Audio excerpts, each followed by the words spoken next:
accounting is notoriously painful, notoriously tedious. People hate it. There's so many games that are based around money and transactions. Monopoly, most famously. We can play these games and we love these games, but when it comes to our actual finances, then we really struggle. How would you describe what you do with your days today? Yeah. Awesome. So Philip Fierlinger, co-founder of Xero, helped grow it into a billion-dollar company through innovative design. Now co-CEO of Upstock, he leads change in the food service industry and advises startups on growth and strategy. the hardest part is getting in someone's head and trying to figure out how they're thinking. And I went through that process with this prototype. We got up to the part where they were matching their transactions and they were like, wait a second, are you kidding me? Are these two transactions, they're automatically matched and all I have to do is click OK? And they were like, holy shit. What was that turning point? There were a couple moments where, it became clear to me that this was going to be big. And one of them was... What's up, guys? Today we are in for a genuine treat. This has been one of the most interesting chats for me personally on the pod. The guest is Philip Fierlinger. He is the co-founder of Xero. Wow, there's just so much in this. There is no accounting for experience, pardon the pun. Philip is from the United States, originally worked in, Silicon Valley, migrated to New Zealand for reasons which he explained at the very end of this podcast. There are some incredible stories embedded in this pod that really are the secrets behind how him and his co-founders built Xero to a $25 billion company out of New Zealand, and also what he's doing now with his latest startup, why he's in New Zealand, what success is, what it takes, how you achieve it. It is an extraordinary interview. I think you guys are going to love it. Make sure you like, subscribe, drop a comment, enjoy.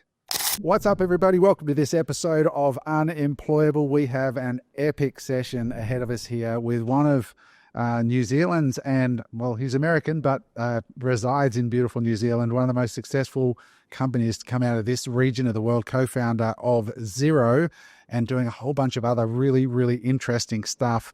For those of you who live under a rock, Xero is one of the most successful accounting softwares in the world with a $25 billion market cap thereabouts, give or take, and they found a way to make it cool and interesting and fun to do accounting. So we're going to jump in today with Philip Fierlinger. Welcome to the show, Philip. How are you? Thanks so much. Great to be here. So people are going to ask, where are you hailing? I asked your camera, you're in Hawke's Bay right now in New Zealand? Yeah, that's right. Yeah, I was in Wellington for quite a few years and then recently transplanted to Hawke's Bay and absolutely loving it here in heaven. It's a beautiful part of the world, isn't it, New Zealand? And you originally from San Francisco, you were saying, the Bay Area? Yeah, that's right. And I grew up on the East Coast as well. Yeah, terrific. What part of the East Coast were you? Philly. Philly. In the house. Love it. 76ers fan. Sorry, say that again? Are you 76ers fan? 76ers fan. Yeah, you know what? I'm not, people ask me a lot about sports. The only sports that I really like is surfing and skiing. I'll watch a game. So yeah, the 76ers, Dr. J, I remember kind of the heyday, but no, I don't follow it. Yeah. Cool. So Philip, just in a nutshell, we'll go back to the Xero story in a minute, but how would you describe what you do with your days today? Like a snapshot into your life today. Obviously, Xero's behind you now. You're doing a whole bunch of other stuff. Let's sort of get with where you are today, and then we'll dive back in time and find out how you got there. Yeah. Awesome. So I've got a new venture called Upstock, which is a B2B e-commerce and marketplace platform for FMCG brands. So that's food and beverage brands that wholesale to their buyers, and their buyers can be hospitality, distributors, and grocery supermarkets. So it's that, wholesale trading between trading partners, buyers and suppliers. And what's interesting about that is that, the way I got into it and when I got into it, but, we can dive into that in a minute. But in terms of my day-to-day, it's really, setting the strategy, both on the marketing and product side, which is, a lot of what I did at Xero, and then, setting also the business strategy. So I have a co-founder. We met and we, really connected and collaborated really well at Xero. So Duncan Ritchie, and he was chief platform officer at Xero, among various other titles that he had while he was there. And so we co-founded the business together with Matt Watson, who was kind of the originator of the whole idea and the whole platform. And so he owns a iconic soft drinks brand called Fox and Fizz. And so it's like this Kiwiana brand that's been around forever. And he had this problem where he was getting wholesale orders in all kinds of random ways. So he'd get texts in the middle of the night and phone calls in the middle of the night, and he'd forget to write them down, or he wrote them down wrong. He either didn't understand them or he was half asleep, that kind of thing. So a lot of things fell through the cracks, and it caused a lot of friction in his relationship with his customers. And so he was losing money, losing orders, and having all kinds of problems with his customers. So he thought, there must be a better way in software. There must be a software solution that can fix this. And so he put something together, and it transformed his business. And that's when he approached me. And so when he approached me, I thought, well, this sounds a lot like, marketplace and e-commerce, and those things are, really well established. There's e-commerce for everything today. I can't understand how he's having any problems. I'm just going to find some platform that will do the job. He just might not have found something. And so when I started searching, I was just astonished that there really isn't anything. So e-commerce and marketplaces, are well established on the B2C side for consumers and retail. But on the B2B side, it is just, the dark ages, really. It's medieval. There's still, I was going into these businesses and they're writing things down on, day planners and scribbling notes about all their orders that they were coming in, because they'd get it in text and they get emails and they get phone calls. And so to consolidate it all, they were, the fastest way they could do it was on a piece of paper.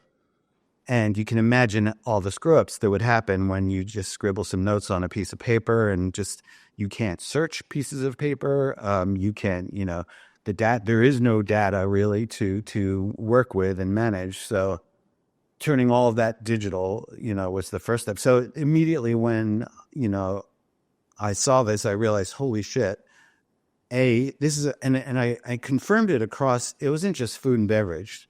I went to a couple other types of businesses and confirmed they're operating the same way. And so B2B is this just untapped opportunity, and it is 100% inevitable. It's all going to go digital. So, I was really fired up when I saw that, and I wasn't, so it's interesting, like, in terms of what I do day to day, and getting from Xero to this, in between, when I left Xero, I was really toasted. I was burnt the hell out. I had pretty severe PTSD. And, I pretty much swore to myself, I'm never going all in again. Like the startup thing is just too all consuming. And it just, I didn't have to do it. And just didn't really have an appetite at that point to do it. And then to find myself back in it again. And, there's definitely lessons I've learned, that ways I want to do it that are different this time around. And, I've been able to apply those lessons, and it's still fucking hard. No, I'm not going to sugarcoat it. Like, there's still plenty of stress. And, there's definitely sleepless nights and all that, but the passion and love for what I'm doing is, the motivator. So, the passion for the team that we have, for the customers we have, and the way that it's transforming their businesses and their lives, that's the rocket fuel that keeps me going and makes me love it. And this product that we're putting out in the world that, I consider the best on the planet, and, that it's really innovative and revolutionary in many ways. And so all that's super, super exciting, but it's still, it is all consuming. And that is, that's the hardest part about it is, trying to take a break and, get some perspective and have a life at the same time is, the challenging thing about running a startup. What I take, there's a bunch I want to unpack here, and I just want to give people context, and correct me if I'm wrong. You were at Xero from 2006 to 2015, so it's a 9-year journey where you grew up from 3 guys or 4 guys or something to a $25 billion business, and you said you were burned out, I think that would be completely reasonable given the trajectory of that business. But what I take from that at a high level is that even a guy like you that has actually built something to that level, which is super, super rare, it still finds a startup really, really tough and hard. They are hard no matter whether you've done it before and had a multi-billion-dollar success or you're just still trying to get your first $1 million business. Starting businesses is tough, especially in small countries and markets, and trying to break through. So I hope our listeners don't miss that. Don't feel bad if you're stressed out trying to build a startup. It's no different even when you're someone like Philip who's had huge success. For those, just to be clear, if you want to check the website out, it's upstock.app, APP. But essentially, Philip, what it does, it's just to make sure that before we journey too far down that road, people really understand. So if I'm running a restaurant or I'm running a bar, instead of like calling up the chef goes, can you order me, 15 steaks and like, we need 50 more bottles of fizz and we need this and that. Instead of like somebody running around with a phone and the notebook and like they're taking an order at a table, they just open Upstock. All their suppliers are there. They just digitally add to one cart what they want, and it automatically orders all those goods that they might need for the day or the week in one shopping cart from multiple suppliers for that industry. Is that correct? Are you available for a copywriting job?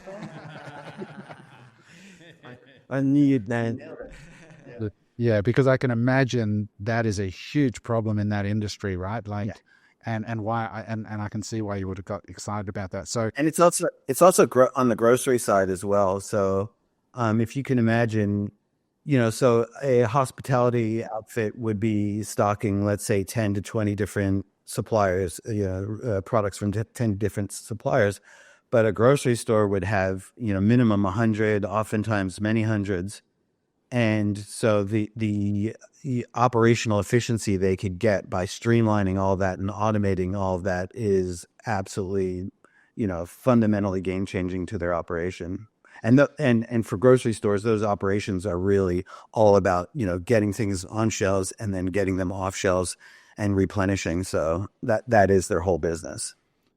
When people sort of think of you today, I'm sure you'll never get away from being the co-founder of Xero, and there's nothing wrong with that. It's incredible. But I imagine you as a human being have changed quite a bit in 18 years. Back then, would you say that you were principally a designer who wanted to work on an interesting startup? Because today, everyone would probably think of you as a successful tech founder. But really, from what I've read about you, you kind of bought the design. It's sort of like Airbnb got massive breakthrough because their attention to aesthetic and user experience. It's just not something that, aside from Apple, where there's a light really shone on the economic enterprise value that gets added. Because Xero, I mean, no offense, but you couldn't have chosen a more boring piece of soft space, right? Industry. Like accountants and industries, and you made it beautiful. And how much, can you talk to us about that journey? Like when there was you and Rod and the other co-founders, was that your role? Like they're like, dude, make this thing beautiful, make this user interface exceptional, and you've won awards for it and all sorts of stuff. Can you talk us through the value then and now? Yeah. No, and I really, really appreciate that. I'm glad you recognize that. A lot of people, don't necessarily recognize those things. And so, yeah, I mean, I'll take it back from, when I was a kid starting out really in university, that I was always thinking about tools and, what I wanted in my life and basically inventing the future. Like that's kind of, something that I've done throughout my life and throughout my career, and just felt that I was able to see things before they happened and, was able to dream them up and then kind of conceptualize. And that, that's basically what, a fundamental, one of the principal things that a designer does is prototypes an idea, so takes an idea and makes it into something that people can buy into and that they can believe, and they do it as a prototype. So it, as far as anyone is concerned, when they're looking at it, it seems real, it feels real, it acts real. And so then it all of a sudden gives people a path forward, how they can actually turn this idea into a reality. And And that's kind of, been the pattern throughout my career. And so, the way Xero came together was, I'd moved to New Zealand and I was working at this agency that was doing really innovative work, and they're an amazing team, and I learned heaps from them, and we were doing really, really exceptional work. But I had these friends that founded a startup called Flickr, and Flickr was one of the first social networks, and it was all about it was the Instagram of its day, and it was absolutely groundbreaking, and really it was kind of the first Web 2.0 platform, and it really established a new paradigm in doing SaaS. Like, the word SaaS wasn't around at the time, but they were pretty much the pioneers of it. And that immediately gave me this inspiration to start building software, build a software company that I could actually distribute online. Up until then, you really had to either to build a software company required an enormous amount of capital, and there was hard investment that you really had to put into it, and it was years and years of work where when you're making something online, you can iterate live, and you can constantly update what you're working on rather than shipping CDs or diskettes or whatever the hell it was. And so, that was this, all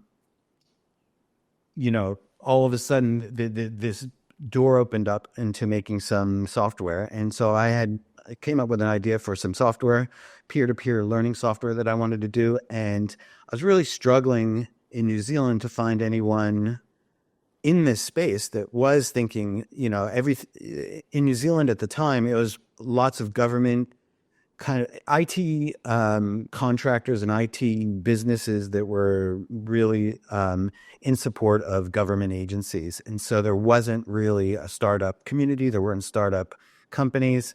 TradeMe was, the kind of exception to the rule. And so they were a little bit of an example of a New Zealand startup, but there really wasn't much else than that. And so I was looking around, like, who can I bounce this idea off of and kind of bring to the table and form a company with. And I found this blogger that was really prolific, and just everything he said struck a chord with me.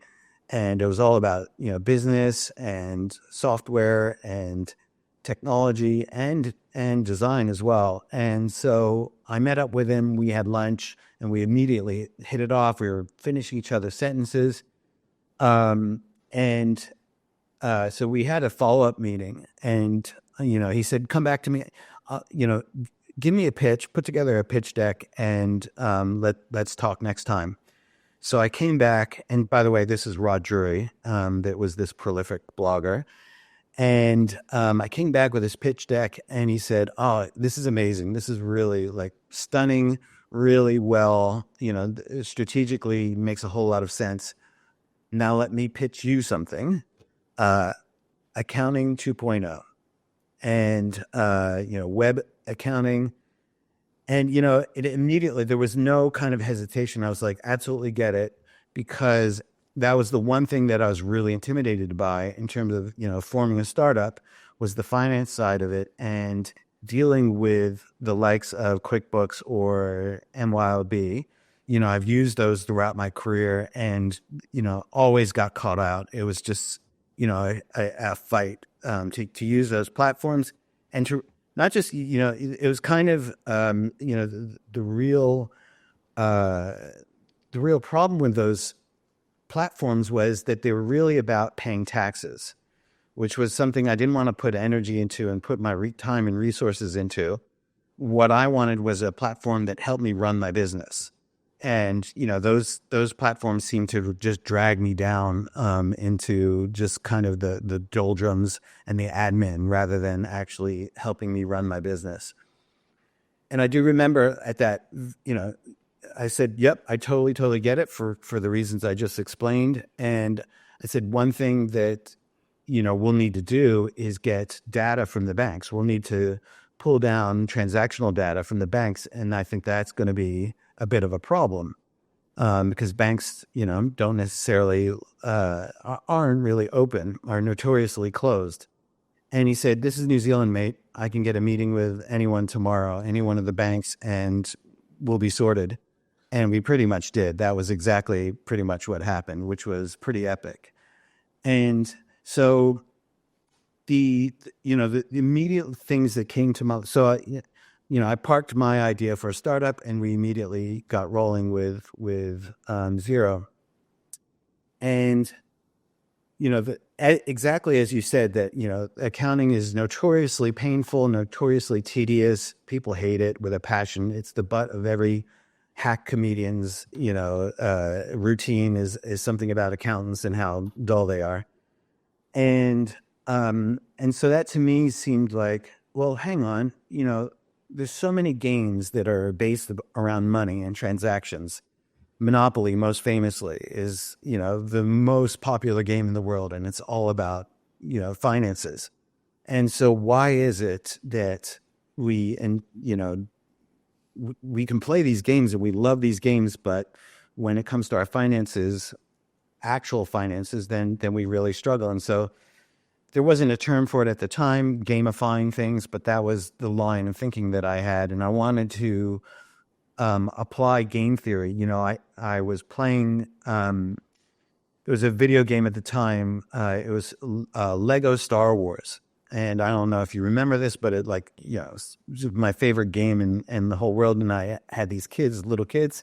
We would play it all the time. And it was a very collaborative game. And that was the other thing that we were thinking about, that this, to really transform the industry, it needs to be a collaboration between an accountant and the small business owner. And that was something that, for instance, MYOB is literally, their whole selling point is that you don't need an accountant, basically, that you can mind your own business. And same thing with Intuit, their selling point was you don't need an accountant. And we had a very different perspective, and we felt that you actually really do need an expert, but you need a better relationship with that expert. And again, there was a lot of friction in that relationship. And how do we remove that friction, give the small business owner and the accountant, this real-time visibility of the finances, which will help them collaborate better. And so, that Lego Star Wars game was on my mind a lot. And then I was really kind of struggling to figure out what is a metaphor for, I didn't want to go too cyber and try to make 3D environments. This is the web after all. So, how do I design something that is, that you can actually deliver over the web, but is playful and has a game quality to it. And one day I was playing, every day after I'd come home from work, my son would want to play this matching card game. I forget what it's called. But you basically have a deck of cards, and it's matching pairs, and you put them all face down, and you flip one over, and then you have to find a match, or you flip them back. Once you find a match, then you take those off the deck. And as we were playing this game, the interesting thing about it was that it's so easy to do. It's so easy to get excited about it. Even as an adult, and it's the simplest thing in the world, but you get this endorphin high from finding a match. And it's because we're wired as humans to do pattern matching. And so, and we're also competitive. So that winning feeling is an instant high, and you feel accomplished, and I've achieved something. And then I realized actually what we're doing is a bank reconciliation here. That, one card is a transaction from the bank. And then the other card is the matching transaction in your accounting system. And once you make that match, you can take that pair off. That's a reconciled transaction. And if we can make it this magic experience where you just okay, cool, that's a match, and it's one click, and I've done my bank reconciliation. And we, in my research, when I was, the first thing, I knew I hated accounting, and that was about as much as I knew about accounting. I knew invoices, but I didn't know the ins and outs and the particulars. And talking to accountants, bookkeepers, and business owners, cash flow was, everything came back to cash flow. That a business lives or dies off cash flow, especially small to medium businesses are extra sensitive to it. And that bank reconciliation is the pinch point of of that cash flow. So when I did the analysis, most businesses were doing maybe one bank reconciliation a year. So they were 12 months in arrears. They didn't have any real-time visibility. And it was all just agonizing effort to get their books up to, and if they're really good, maybe they're doing it, every 6 months or every quarter. And like the rock stars, very, very few of them were doing it. The best you could do was once a month, because that's when your paper statement came in. And then you'd have to sit down with that paper statement and, scribble on it and then type into the computer. And, it was, nobody wanted to do it. And so people just would put it off.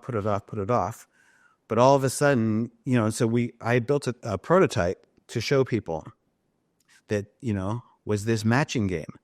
And I showed it to Rod and Craig, who was the CTO. And I said to them, I have this idea for how we can do cash flow and, make this the core focus of the platform.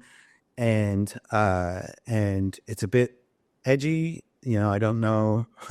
I don't quite know what I'm doing here. So keen for your feedback. And they were like, yeah, this is really cool. But again, we're not sure that people will get it. Like, this is quite unusual and unconventional. And so I said, well, great. So I've already booked in user testing. So I'm going to bring in a bunch of people and we're going to test them. And so I brought people in and, the first person sat down, and the way I do user testing, again, it's a prototype, it's faked, it's a dummied up, but people think it's kind of real. And so they're really immediately kind of drawn into it. And I said, this is the way my method for doing user testing is. Tell me, I give them the premise, you need to do a bank reconciliation.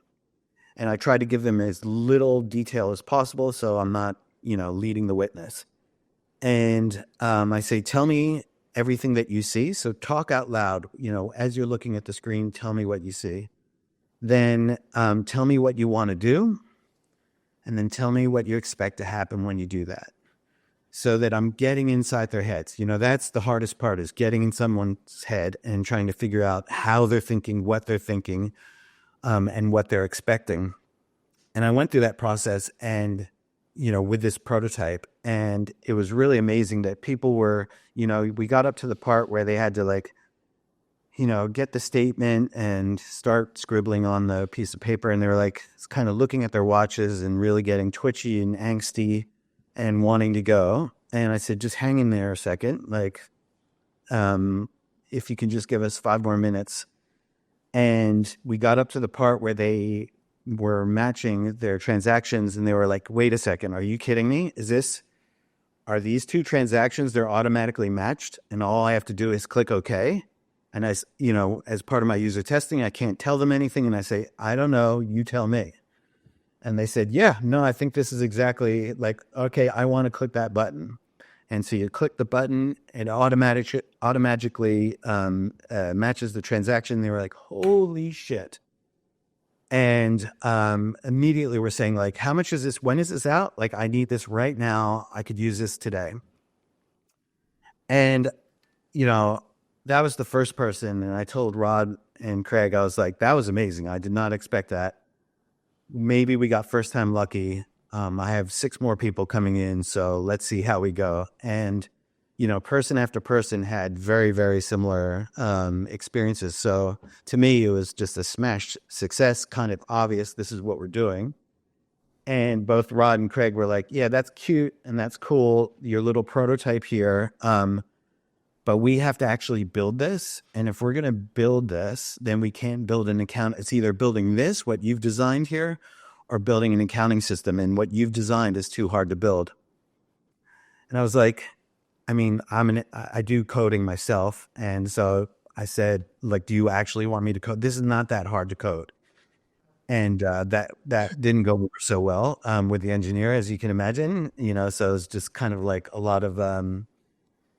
lot of heat coming my way, but they insisted, no, we're not doing this. And so I ended up designing a conventional bank reconciliation that you had to wait for the statement at the end of the month, a piece of paper. We brought people in for user testing with this conventional design, conventional solution. That was the only option. And people had that exact, like, I'm not going to do this. Like, I'm not going to sit here and do this. Sorry. Like, this is a waste of my time. And the ones that would, stick through it were making a mistake every time they would write something down. They'd write the wrong date down. They'd write the wrong amount down. They'd write the wrong business name down. And none of them said, hey, I want to sign up immediately. How much is this? Can I get going today? They all left like, all right, please never call me again kind of vibes. And so that was this moment, this defining moment for us with design at Xero. That, technically speaking, the underlying technology is not radically different, but the user experience is night and day difference. And that was, they realized that design is the key to making something that is going to get attention, that people will want, that people will get excited about, and that will change the industry. Otherwise, we weren't doing anything. We weren't really adding much to the industry. So that was this really, and that was in, the first 2 months of starting Xero. And that immediately, already, at that point, Craig was already engineering things. He was already coding things. And he said, I'm going to now stop and wait till you design something. Then I'll start engineering, coding, whatever you've designed. And again, that set this precedent that design leads everything. Yeah. Everything we do starts with design. That's an extraordinary backstory, and thank you for sharing that. And I can see the look on Mark's face here. I was listening to another pod this morning on the way into the studio, and a billionaire investor was saying, this reminds me of a few quotes, I'll just say two of them. He said, what I look for, he says, I look for somebody, he said, when the Rolling Stones started playing rock and roll, they realized that, the violin had already been done by Mozart and Beethoven, and that you need to learn to get a new sound. You need something new. That's what I'm looking for. And I'm also reminded of that famous Peter Thiel quote where he says, what do you know that really smart people in your industry don't know? And you're such a rare bird, Philip, because you're a designer, part coder, part entrepreneur, and you understand the basics of accounting. That's like a pretty rare find, because usually you see a designer and he's the guy in the purple slippers and the, you're sort of much more well-rounded. Mark, you were going to say something. Yeah, a couple of things. It was incredible hearing you build up to that holy shit moment, like when people are sitting there going, holy shit. And from what I've read and learned about Apple's story, they were trying to basically design a portable like iPad. They were trying to design the iPad, and Steve Jobs came across inertia scrolling, and it was some other company that was working on that technology, and he basically said, let's drop everything, let's build a phone through that element. And I was just going to ask, like, how inspired were you by the story of Apple? Like, how did it all converge in that sense? There's a great actually connection to what you just described. So I went to university and studied industrial design. So there was no software design, as a university course when, I was a kid. And my first computer was an Apple computer, and that was my first. I fell in love with computers at like 12 years old. And so that was, one of my first kind of real experiences with technology, and just having fun with this, the ability to build things to from nothing. You go from nothing and you create something, and you're, the god of this universe that you're creating. And you have to build every element of it. And that to me was just absolutely incredible. And so when I was in university, a lot of my projects, industrial design is hardware design. And at the time, Sony was the consumer electronics giant, and every product that they made the Walkman, they made, you know, these Trinitron TVs, and they made stereo systems that everyone just, you know, gushed over, and all these, you know, beautiful devices. And so that was kind of the high watermark for industrial design. And Apple was just then kind of emerging as a leading force in industrial design as well. Like their early industrial design was pretty clunky, but then they hired this design firm, Frog. And Frog was absolutely, again, just, you know, changed the rules about how you know, everything up until then was beige. And so they made everything this like crisp white, and they used typography in this really radical way. And they were playful in everything up, you know, again, Apple, even their marketing in the very early days was still, it was kind of confused, and it was like partially education, partially business. They didn't really know what they were, who they were targeting, and what they stood for.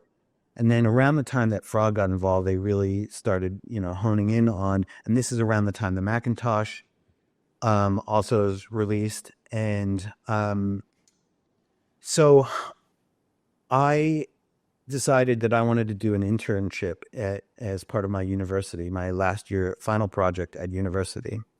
And so Sony was, you know, an obvious contender, and so I applied to, you know, do an internship at Sony. But then there was this stealth company that was out in Silicon Valley that rumors were, you know, if you knew the right magazines, because again, there was no internet at the time, so you had to do it all through magazines and kind of you know, weird, you know, bulletin boards were the only kind of electronic way of finding, you know, news. And so there were some bulletin boards that, you know, my brother and I had one of the first modems that ever existed. And so we did have access to these bulletin boards where these rumors, you could read about this company that was emerging. And it was the original Macintosh team from Apple that was rumored to be building a mini device, like a little handheld computer. And that really, really got me fired up. And I also applied to Apple. And so interestingly, I got accepted to all, you know, to General Magic, which was this company that's kind of that spun out of Apple, and to Sony. And so, you know, Sony was in New Jersey, Apple was in San Francisco, and I was like, yeah, I'm going to San Francisco, I'm going to Silicon Valley. And so I got to work with, you know, those people, the people that made the original Macintosh. And it was a pretty incredible experience. But it was also really fascinating because it was this dream team of engineers, and Susan Kerr was the original designer of the Mac UI and the Mac fonts and all that. And the first thing that they had me do when I got there was user testing on their device. So I sat down with this device, and I immediately was just screaming, cursing at it. I was like, fuck this. I hate this. What the hell? Why is this not working as expected? And like, why does it do this? This is, you know, I just had nothing nice to say about it. And because it was like this weird, like, your interface to this product was through a fake main street, and you walk into a room, and then you open a drawer to get out your address book. So you had to do like 20 things to open. You just find a contact. You had to go through this goofy experience. And by the way, this is on really slow hardware. It's all like, it's like doing it on a calculator. Imagine doing it on a calculator. So it was really eye-opening. And they were like, you know, the guy who was doing user testing with me, he was like, don't you know we're the gods of Silicon Valley? Like, you think this is dumb, but, you know, this is not, we're going to be massively successful. So, and they weren't. There's actually a really awesome documentary called General Magic, the movie, that details it. And so one of the people from that experience that I got to work with a fair bit was this guy called Tony Fadell, and he was a hardware engineer. Hey guys, I hope you are enjoying this podcast. I just wanted to let you know that we are going to be opening Unemployable Coaching 2025 in mid-January. This is going to be a really exciting program next year. It's going to include all the amazing things you saw in the last year: private property tours, private training days, one-on-one coaching, and so much more. If you are interested in being notified when the program goes live, simply go to unemployable.com.au/coaching. That's unemployable.com.au/coaching. Put in your information, we'll let you know. With that said, let's get back to the pod. And he and I would hang out a lot, and we'd kind of just roll our eyes a little bit at what they were doing. And so he ended up going to Apple, and he ended up being the lead engineer on originally the iPod and then the iPhone. Wow.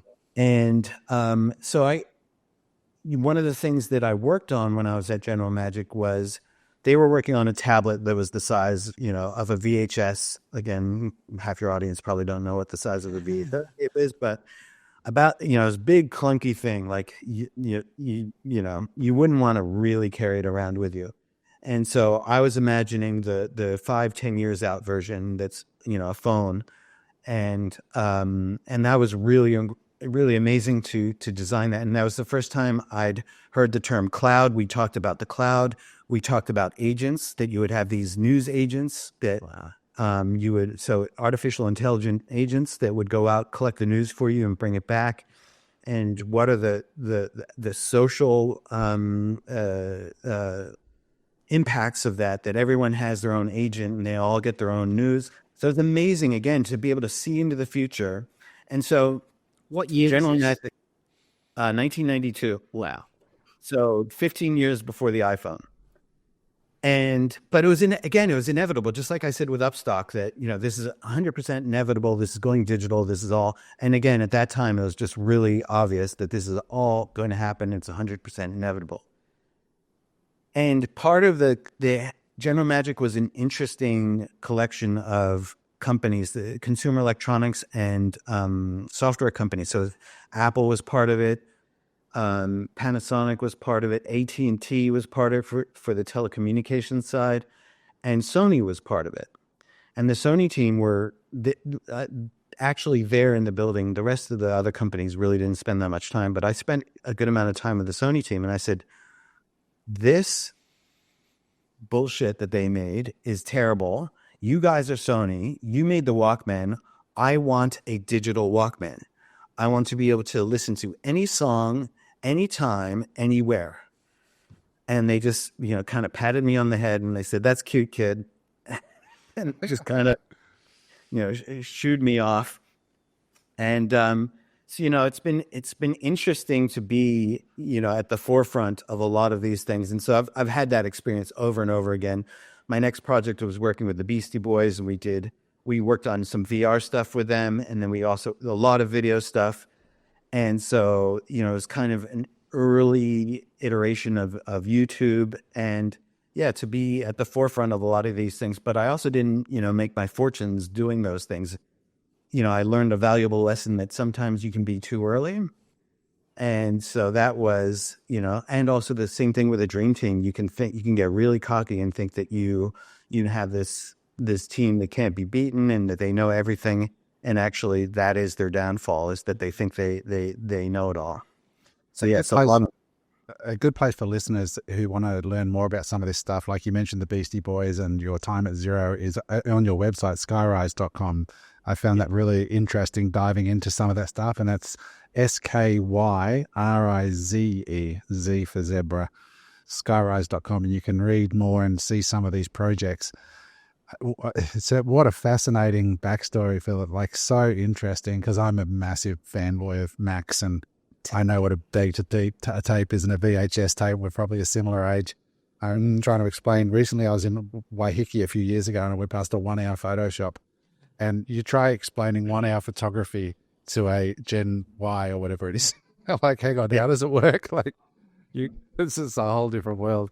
What I find amazing is how far out the present was created, right? Like, everything that we're seeing today with AI and agents is stuff that was happening around a garage or a boardroom back in 1992.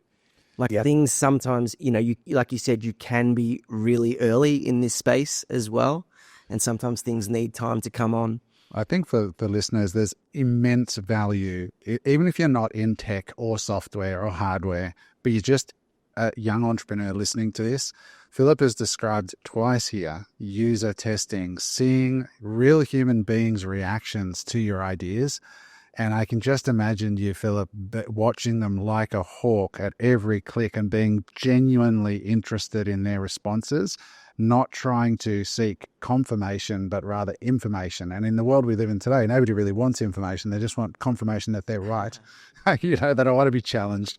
And so that is such a critical thing to do. I always say to people, when you're pitching your idea, really carefully watch the party on the other side of the table. Are they leaning forward? Are their eyes lighting up? Those subtle cues can mean the difference between 5 years of your life and all your life savings being completely wasted or turning into a zero.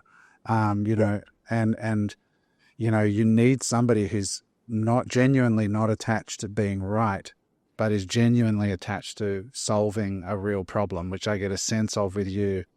And it was an interesting pairing because Rod, I don't know much about Rod other than he's a front man, he's an entrepreneur. He'd sold out, I think, of a business for 50 million or something prior to founding Xero. After meal, yeah. Yeah, so he's probably more of correct me if I'm wrong, but I'm just sort of guessing here. He's kind of like the front man. He's like the Steve Jobs Activator. whereas you're kind of like the other guy. What's Johnny Ive. Wozniak and Johnny Ive vibes. I'm yeah. wearing here, kind of a blend. You're kind of a Johnny Wozzy. I really appreciate you actually highlighting that about user testing, because that is something that is, near and dear to my heart and is to me is the secret to success. It was for Xero, like me spending that time. So when we founded Xero, as I mentioned, Craig immediately started coding. And I was baffled. I was like, what the hell are you coding? Like, we haven't even decided what we're working on. He's like, it's a ledger, and I'm just, building the database for the ledger. And, I was like, okay, interesting. And then I was interviewing people. So I was interviewing accountants and bookkeepers and business owners. And really quickly, both Craig and Rod were like looking at me with death stares and saying, mate, why aren't you designing something like, you should be making screens and making, pretty pictures and all that. And I said, no, that's not what design is. Design is actually figuring out what's the right thing to do. What is it that we're actually building? What is the solution? So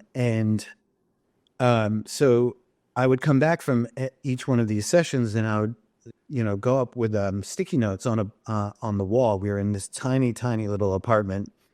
And I would just, anything that I found out that day. So there's this thing called accounts receivables, and then there's also fixed assets, and there's also blah blah blah. And these are players. There's an account manager, or there's a comptroller. There's various players that are part of the workflow. So I was understanding the workflow, and I was mapping it out on the wall. I was like, we have all these things that come in. So these are inputs, and then they get output here. And just moving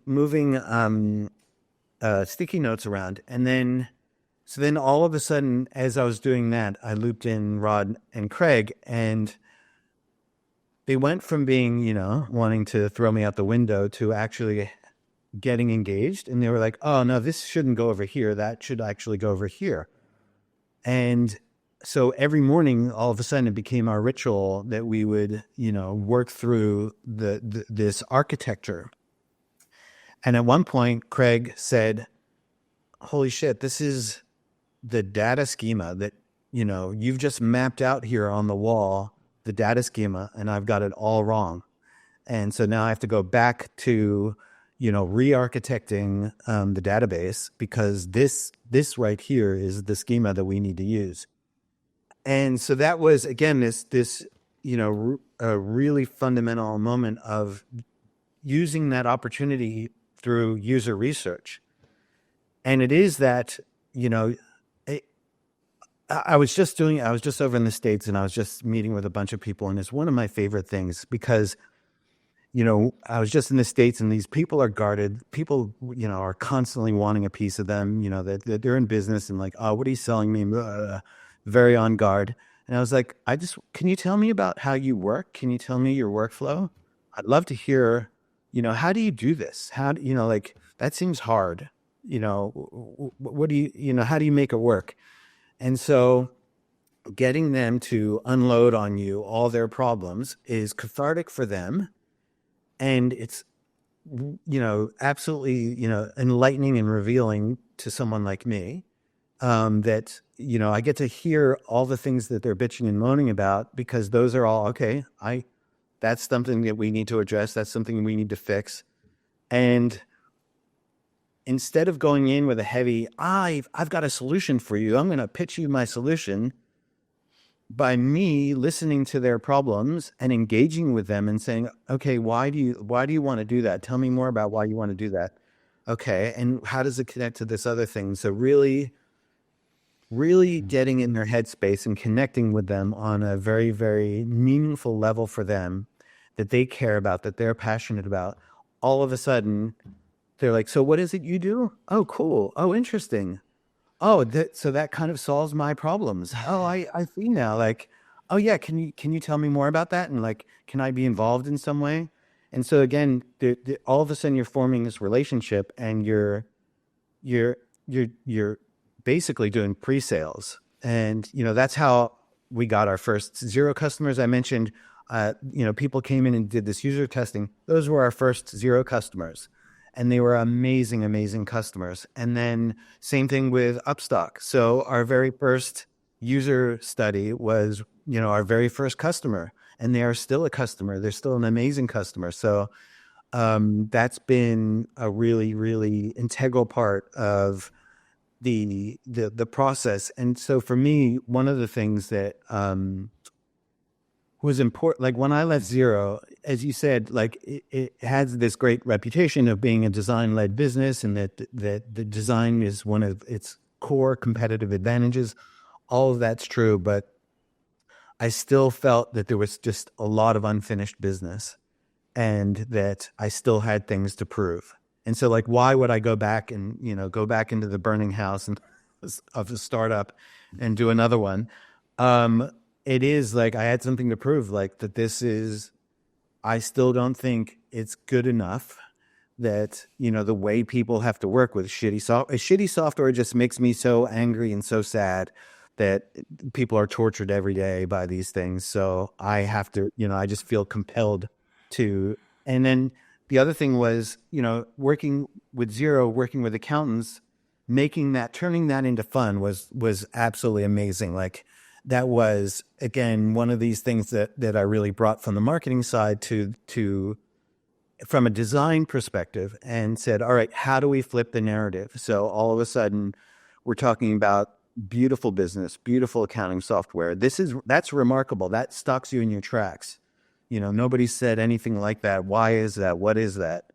And making, a celebration of business, a celebration of finances, and that it's a party to be enjoyed, and to enjoy the successes and celebrate the successes of building and running businesses. So that was this amazing kind of really uplifting the industry, both the technology and that transforms people's lives, but then also the culture that goes around it.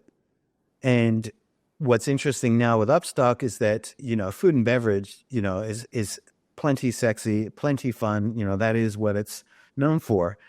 But it's not known necessarily for being operationally, sound and well run, well managed. Lots of hospital outlets really do it for the passion, and do it for the love, and for the celebration and the party.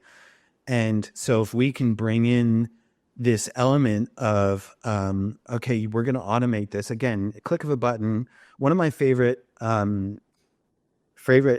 business concepts and design concepts is is well over 100 years old. It's Eastman Kodak. So when George Eastman invented the Kodak camera, at the time, to take a photograph, you had to be a scientist. You had to be like a chemist that worked with very dangerous chemicals, and you had to be a physicist that knew how to lenses worked and how light works, and ambient light and exposures onto these plates. And all of a sudden, Eastman was able to do that, put it in a tiny little black box, or it was called a brownie camera. And their slogan was, "You push the button, we do the rest." So you expose the film, and then we will, you send it in. You talked about that photomat example just a minute ago. That was absolutely fucking revolutionary. Like, that you could get it in an hour. It didn't take days of a chemist, And so that idea, you push the buttons and it just happens automatically, and then, the next version of that was the Polaroid camera, which instantly you have a photo in your hand. And the next version of that was Instagram, where you have the photo not only instantly available, but instantly available to the entire human population across the globe. And so I'm always looking for that magic. What is that? Like, you click a button and it, the software magically does everything else. And it's really interesting, obviously now in the age of AI, how much of that is going to come online and how transformative that's going to be. We were speaking about that. We were just talking about that in the previous pod we recorded this morning, and one of the guys was showing us how he uploaded a PDF into a ChatGPT plugin, and you just put the PDF in, and it turns it into a 2-minute video, like with a full, perfectly matched Shutterstock B-roll AI voiceover that beautifully articulates and summarizes. There's just one click. It's not even, there's no code, no nothing. I find this whole area, it's so much that we can unpack here. It reminds me a lot of the Christian Beck story, the guy who founded Law Connect. He spent 10 years working in law firms in Australia and then created Law Connect software, which again is a B2B software, and similar sort of thing. I want someone to figure out hotel check-in to make that so much faster. Every time I turn up, I'm like, I'm fucking coming. I booked 6 months ago, and it's like you're giving me the nuclear codes. I just want to go to my goddamn room. There's something for somebody to solve. But I love also how you said, I've got something to prove. And I think, you can have a $25 billion business and you still got something to prove. Us entrepreneurs are just, it's like, there's something wrong in our head. But you can't put that in somebody. Like, I love looking for people who've got something to prove, and you can't train it. Somebody either has that thing in them where they've got to have it or not. You've still got it. Eric, you were going to say something. What was the turning point at Xero when you knew, like, we have something here? Like, you got the initial testing, then you're going to market and you're selling. Like, you started in 2006. You were up by 2015. What year and what was that turning point when you guys were like, you know what, you looked at each other and went, we've got a $multi-million probably at the time, now obviously a multi-billion-dollar company? Well, for Rod, it was within the first week he was shopping for a G6. So for him... Typical entrepreneur. You need that guy, though. You need that guy. Exactly. Craig and I were much more skeptical, and we were like, either this is going to be a massive flame out or this is going to be a massive success. It's going to be one or the other. We approached it, for shits and giggles. That was our attitude, was like, we're just here to have fun, see what we can do, and enjoy the ride. And, I think that was just, I still have that attitude about, Upstock. I'm here to enjoy the ride. I'm building it because I love it and I want to see where we can take it. And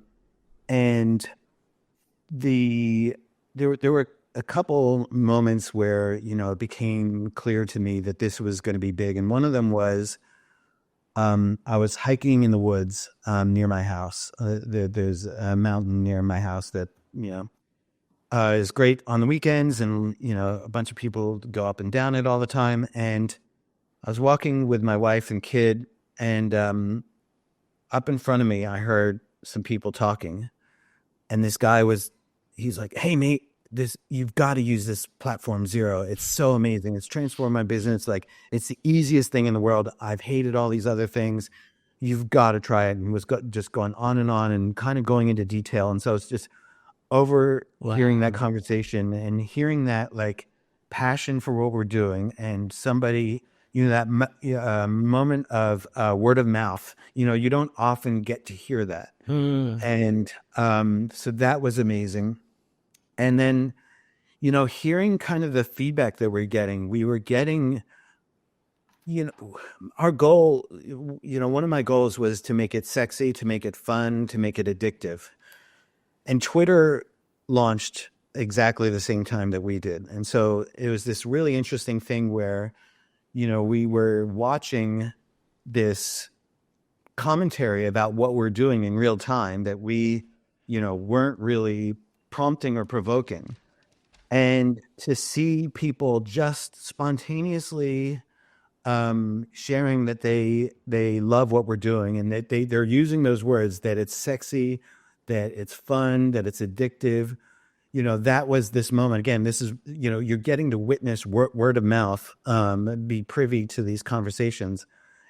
And the same thing, I'm experiencing. So there's kind of this cult-like fanaticism, and that's, exactly what we're seeing and experiencing with Upstock, which is, again, this really thrilling moment where we went to an event a couple years ago, and we had a booth, and we thought, hey, we have this great solution, everybody's going to want it, it's like going to change the industry, and nobody gave a shit. Like, we had to literally, I was pulling people in, and it's pretty humbling. You've built this mega billion-dollar company, and I'm hawking my wares at a trade show, and so, but that is actually the fun bit, though. Like, you're getting to face-to-face time.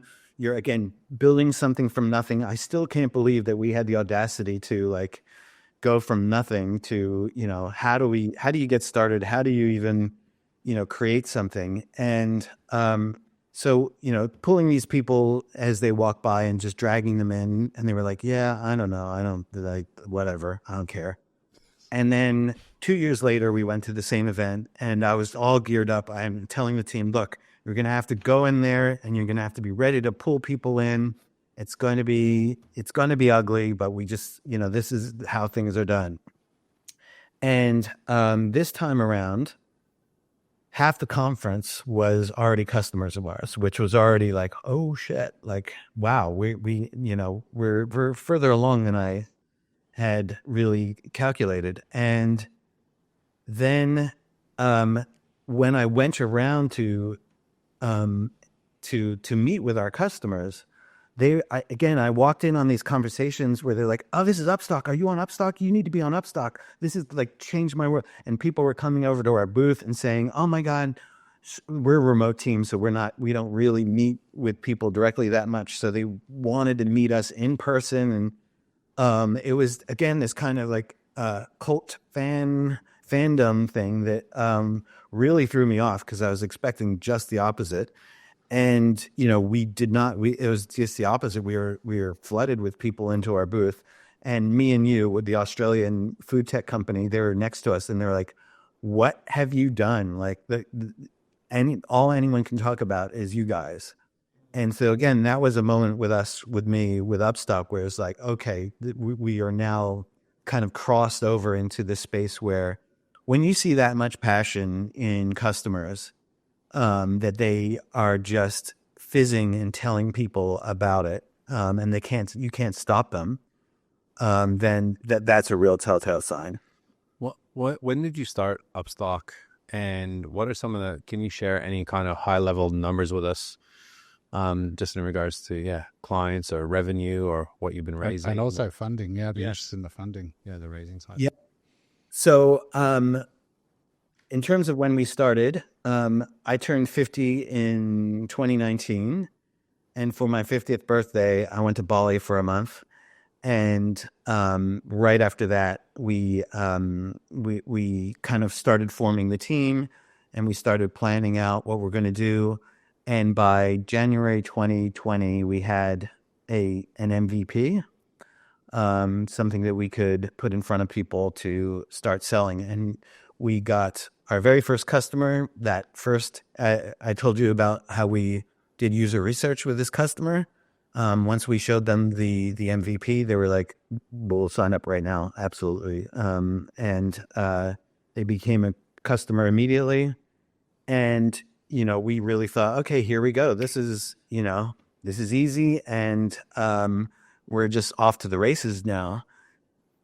At the same time, there were these ominous news stories all of a sudden emerging in the press about this thing out of Wuhan that was, starting to spread and was potentially something big.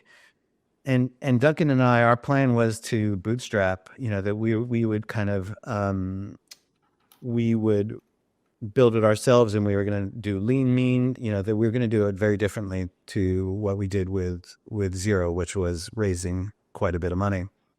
And Xero, for instance, that's a whole other story, but we IPO'd a year after we founded the business. And so with Upstock, the idea was to do it, much more guerrilla, much more bootstrapped. And then as all of a sudden this just cascade of news stories about this pandemic that was emerging, we realized, all right, we're going to have to weather a storm here. And to do that, we're really going to need to raise some money. So we started going through our network, and both through VCs and through our personal contacts, we knew that we're doing investing, and started putting the word out that we were raising money. And so by that point, by the time that we actually actually right after we started, we got VCs contacting us immediately, again, because we had reputation and had contacts, and so and we were saying no to them, and then all of a sudden we were like, well, and so lockdown happened, and that's when we actually started raising money in earnest. So really going around pitching, except not going around, just sitting in front of a camera like this. And that was actually such a blessing because, the old way, if there's one thing that came out of COVID that, thank God, is that you no longer have to go, shopping, peddling your wares, door to door, like doing a dog and pony show for every VC, and have to go to their office, schmooze them, do the whole, kind of drinks and dinner and, It was much more, you could just go bang, bang, bang, bang, a bunch of calls back to back, and, take a breather in between at home. And so we raised $3.5 million, within 6 months of getting that first customer. And we, hospitality was shut down. So it was, quite a feat to be able to raise that money, and also to, we were still growing customers, and we were still growing the activity on the platform, but it was, obviously much, much, much slower than we had projected. But it did give us time to flesh out some features. So we started out just doing the supply side.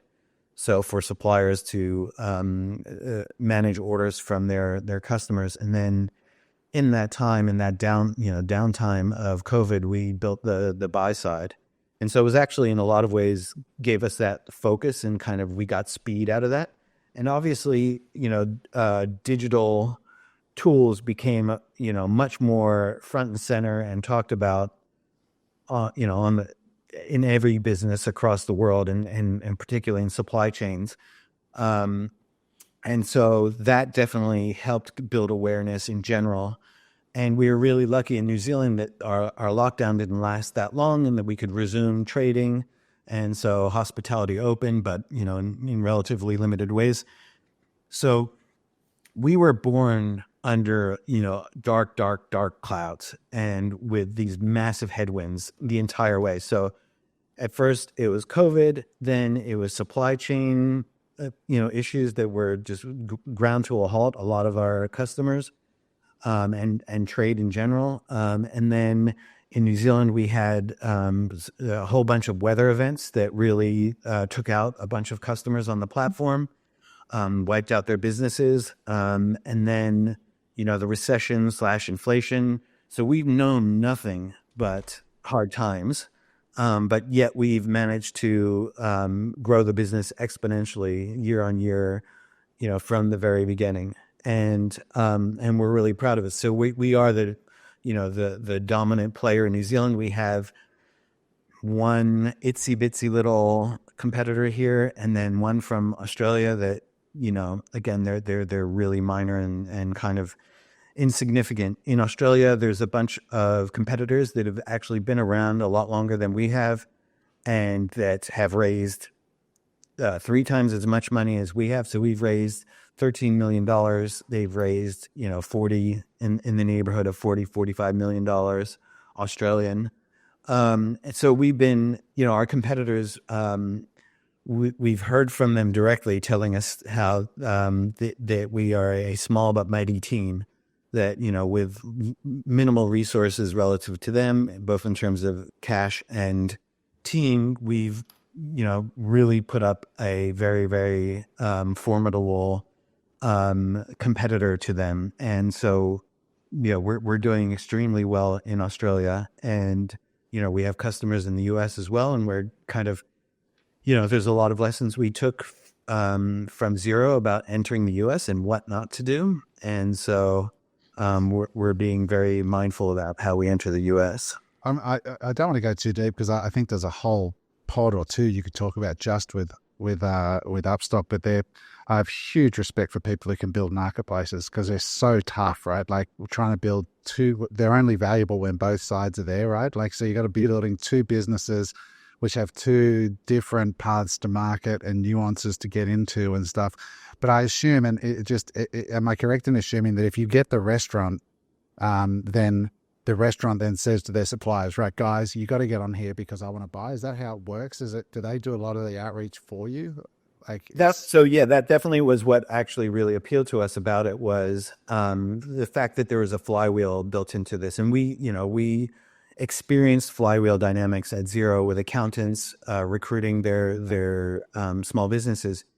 But we felt like we had an advantage with Upstock, where the small businesses with Xero only had one accountant, where a hospitality business has 10, 20 suppliers they work with. So they'd be able to, do a lot more recruiting for us. And that definitely has been the case. And so it's been interesting, though, how, we did expect the hospitality side to be more of a driver of things. And the painful reality is that hospitality businesses are not very operationally minded. And so, again, I've mentioned this, that there are more passion projects. And so, you try to talk to them about operations, and there really isn't a huge interest or appetite in that. There are definitely some, and they tend to be the restaurant groups that are running multiple operations, and so they are the ones that will be more interested. But even in those cases, I've been pretty shocked and disappointed how, especially with digital tooling and workflows, that they don't optimize that to the extent that they could, nearly to the extent that they could. And so that helped us quite a bit. Getting those early hospitality customers on, but it's actually, our primary business is with the suppliers, and the suppliers, tell their customers, you need to be, if you want to order from us, this is the platform that you need to order from.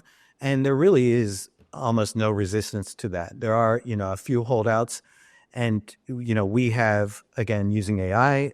So this has been really phenomenal. We can convert any type of order, whether it's a phone call or an email or a text or a PDF or a PO, and turn that into an order and a digital order. So they don't actually need to be on the platform, and that's been that was going into it. It was a really key thing for us, that, in the industry lingo, it's, single player mode versus multiplayer mode, that you did not need, you could operate under single player mode. And most platforms, it's the other way around, that that the single player mode is the default and multiplayer is kind of the benefit, where ours, as in a marketplace, multiplayer is the default, and actually getting a single player version is the more challenging bit. And so that was, key to us getting that early traction, was making it so that any business could use it without having to recruit and force it on their trading partners. So that was definitely kind of a secret to our early success. Philip, we've run out of time. We're already up well over the hour. Man, like, this has just been phenomenal. I'd love to have you back at another time if you have any space in your calendar, because it has been genuinely fascinating listening to you. I can see Mark's blown away, and I am too. We speak to a lot of people, but there's just no accounting for experience, and we really appreciate it. I have one parting question. Why are you in New Zealand? Like, I see this on the weekend. A Coldplay was sitting next to some people who are from the States who are editing the film down at Weta Studios. They're doing Minecraft for film. And I see these really talented people from all over the world in New Zealand, and New Zealand just punches so far above its weight with talent. Why did you, as a former American, was it just to build that business, or was there other reasons you relocated to this part of the world? Have you looked at the news recently? Okay, that's what I was wondering. So basically, I like the life in New Zealand. Yeah, I mean, so there were a number of factors. George Bush got elected, and that was absolutely a huge factor. Columbine had just happened, and we just had our first kid. That was a huge factor. And then, the .com bubble burst, and we wanted to go experience other parts of the world and see if there's some other places that are less consumer driven, less racist, to be quite frank, less kind of, just pure capitalistic societies. And New Zealand, really was this amazing place that we found that is still capitalistic, still, and in fact is really embraces it and makes it really easy to set up companies here. And that was the other thing. Like the bureaucracy in the U.S. is just it's just inconceivable. Like, what if you talk about sales tax, just a little thing like, so that's for us, doing accounting in the States with sales tax that goes across federal, state, county. Within one building, you can have multiple different tax jurisdictions in a single building. So it's bonkers. And so things like that, there's a culmination of many things, and just stunningly beautiful place. When I got here, 9/11 had just happened, and it was a pretty intense time in the U.S. And I came here, and there's just this amazing place, and it reminded me of California before anybody showed up. So it's like this virgin California that I get to write the rules. I get to invent it. I get take it from 0 to 1. That I love those things, like being able to make the rules and create something magic and special. So, and that's what I found here in New Zealand. And the talent, the caliber of talent here was astounding. I was really, really, really surprised and impressed. It is that kind of generalist, they call it number 8 wire, mindset where, you have to be able to do everything. And that, again, that fits, as you described me, that fits perfectly with my mindset and, the type of people that I like to work with. Yeah, I'm glad I asked the question. I watched the McLaren documentary recently when I was on a plane, and another great Kiwi. A lot of people don't know that, know that. Yeah, McLaren is actually from New Zealand. Yeah. I think It's incredible. Documentary story if you have not seen it. But we're, I think it's a lovely reminder to hear somebody from the US, because we idolize anyone from America really in these parts of the world that has chosen Australia as its home. And it was, New Zealand, Australia, this part of the world. When I was there, just sitting there, and the guy was from the States with his wife, and he just said, we love New Zealand. What Peter Jackson set up down there at Weta Studios is world class, and I couldn't agree more. There's so much talent in that beautiful little country. We got married there, I was telling you before we were old, because we love New Zealand so much. And we just thank you for your time, Philip. We'd love to have you back sometime in the future for round 2. Thank you. We Really enjoyed it. Yeah, I can't wait to see what you do with Upstock, mate. Like, it's going to be super exciting. And definitely, guys, go check out upstock.app. I've got a few mates who own a bunch of restaurants, so I'll be making sure they're on the app. But go check it out. You can see Philip's handiwork there. His fingerprints are all over it. The UI is beautiful. And we really appreciate your time. So, Philip, thank you very much, mate. We'll see you sometime around the traps, I'm sure. If you're ever over this way, please, if you want to come by our studios here, we'd love to have you. Come and sit in front of a boxing kangaroo and talk more about entrepreneurship. Thanks very much. All right, everybody else, guys, you know what to do. Like, subscribe, drop a comment. I'm sure Philip will read them. Let him know what you think of the content. It helps us get more entrepreneurs like Philip on the show. So appreciate it. Share it. That's the best thing you can do. Share the news that the podcast exists. Thanks very much, guys. We'll see you on the next one. Hey there. I hope you enjoyed that episode of Unemployable. If you'd like to watch another episode, just click there.